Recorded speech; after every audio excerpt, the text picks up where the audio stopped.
तो अमेरिका अब रूस से पूर्ण युद्ध विराम की जगह सीमित सीज फायर पर बातचीत कर रहा है। माना जा रहा है कि हथियार कारोबार की वजह से ट्रंप ने अब नीति बदल ली है। अब रूस यूक्रेन का युद्ध काफी लंबा खींच सकता है, क्योंकि अमेरिका को हथियार बेचकर मुनाफा कमाना है। ट्रंप अब ज़ेलेंस्की को लगातार हथियारों की सप्लाई करेंगे, जबकि रूस पर नए प्रतिबंध लगाएंगे या लगा सकते हैं। ट्रंप की कोशिश है कि रूस को आर्थिक तौर पर बहुत कमजोर बनाया जाए। ट्रंप की रूस यूक्रेन नीति की गवाही देती ये दो तस्वीरें हैं। एक तरफ क्रेमलिन में ट्रंप के दूत विटकॉफ पुतिन से युद्ध विराम पर बातें कर रहे थे, तो दूसरी तरफ यूक्रेन अमेरिकी बम से रूसी कमांड पोस्ट को नष्ट कर रहा था।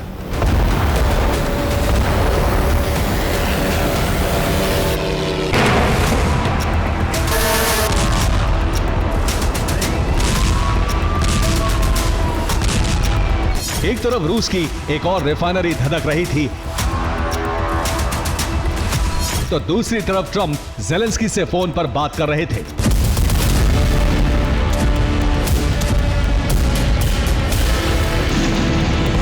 एक्सपर्ट्स अब रूस यूक्रेन युद्ध पर ट्रंप के प्लान को लेकर अलग अलग दावे कर रहे हैं। दावा है कि ट्रंप के लिए अहम अब हथियारों का कारोबार है। दावा किया जा रहा है कि युद्ध विराम कराना सिर्फ एक दिखावा है। ट्रंप की वजह से युद्ध अभी और लंबा चलेगा। सीज फायर के नाम मामूली समझौते हो सकते हैं। एक तरफ पुतिन पर युद्ध विराम के लिए दबाव बनाने का मिशन चल रहा है, तो वहीं यूक्रेन जो कर रहा है उससे पुतिन का गुस्सा और भड़क सकता है। यूक्रेन लगातार रूस पर बड़े हमले कर रहा है। क्रास्नोदर में यूक्रेनी ड्रोन हमले के बाद एफएप्सकी ऑयल रिफाइनरी में आग लग गई। यह रूस के लिए बहुत बड़ा नुकसान है। यूक्रेन रूस के रेलवे स्टेशंस को लगातार निशाना बना रहा है। कोशिश रूसी सेना की सप्लाई लाइन को काटना है। इसी कड़ी में यह हमला वोल्गोग्राद के सुरोविकिनो स्टेशन पर हुआ। वोल्गोग्राद से दक्षिण यूक्रेन में हथियार सप्लाई होती है। दक्षिणी हिस्से में मौजूद सेना को रसद भी यहीं से भेजी जाती है, लेकिन हमले के बाद इस रेल रूट को बंद करना पड़ा है।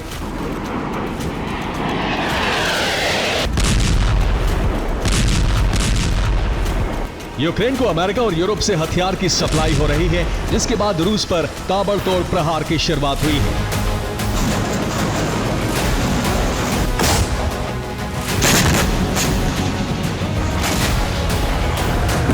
यूक्रेन के जिन इलाकों में रूसी सेना बेहद तेज रफ्तार से आगे बढ़ रही थी, वहां अब जबरदस्त पलटवार की शुरुआत हो चुकी है।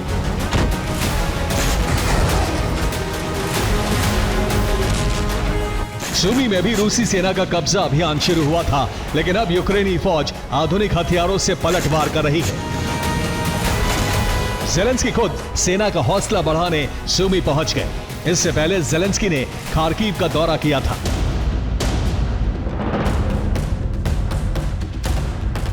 एक तरफ रूस पर बड़े पलटवार की तैयारी है, तो दूसरी तरफ ज़ेलेंस्की युद्ध विराम की उम्मीद भी कर रहे हैं।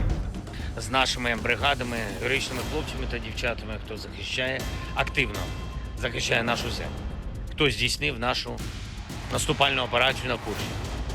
Сьогодні річниця Курської операції.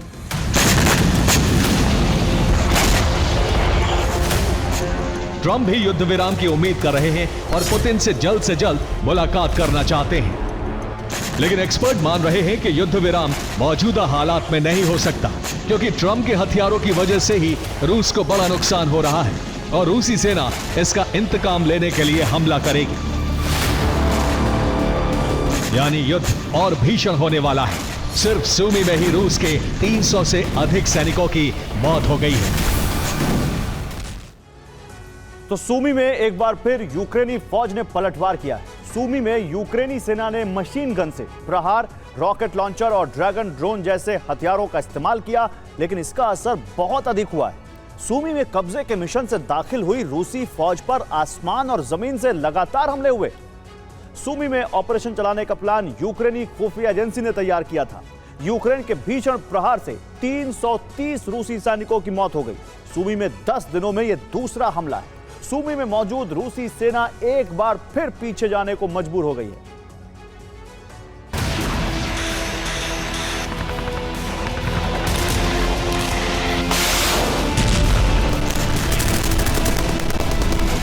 ट्रंप को लग रहा है कि रूस पर जितने घातक हमले होंगे, युद्ध विराम कराना उतना ही आसान होगा। लेकिन फिलहाल जो स्थिति है उसमें रूस और भीषण हमले कर सकता है और यूक्रेन से प्रतिशोध लेने के लिए पूरी ताकत लगा सकता है।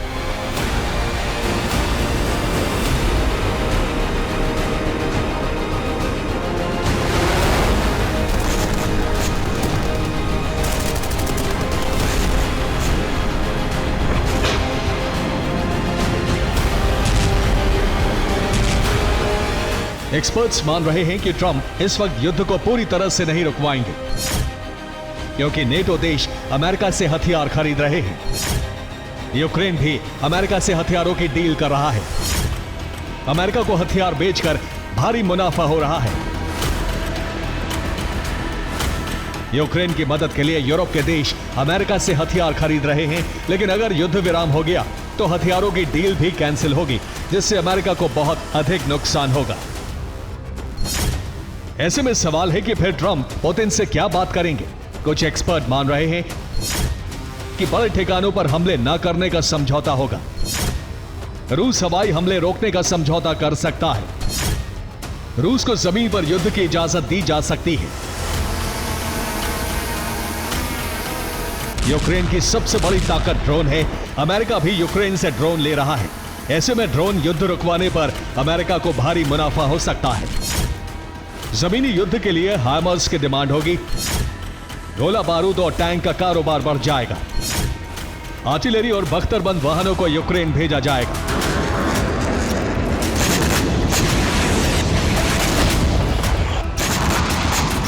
इसलिए माना जा रहा है कि ट्रंप खुद पूर्ण युद्ध विराम नहीं होने देंगे। रूस को जमीन पर युद्ध करके यूक्रेन में कब्जे का लालच दिया जा सकता है।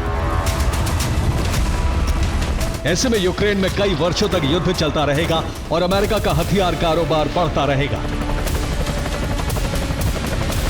ट्रंप ने ज़ेलेंस्की के साथ नेटो देशों के लीडर्स से भी बात की है। एक्सपर्ट मान रहे हैं कि ट्रंप युद्ध को यूक्रेन तक सीमित रखना चाहते हैं। पुतिन से यूरोप में हमला न करने की डील हो सकती है। ट्रंप नेटो देशों को सुरक्षा की गारंटी दे सकते हैं। पुतिन से यूरोप पर हमला न करने की शर्त रखी जा सकती है। ऐसे में यूरोप यूक्रेन को और हथियारों की सप्लाई करेगा। सूमी की तरह ज़ेपोरिजिया में भी यूक्रेन ने हमला तेज कर दिया है।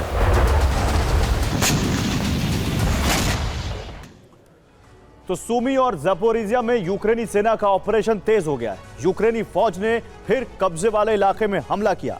यूक्रेन ने फाइटर जेट का इस्तेमाल करते हुए रूसी सेना के कमांड पोस्ट को नष्ट कर दिया। यूक्रेन ने हमले के लिए अमेरिकी GBU-62 का इस्तेमाल किया। ज़पोरिजिया में भी यह दूसरा बड़ा अटैक है। इससे पहले रूसी सेना के काफिले को टारगेट किया गया था।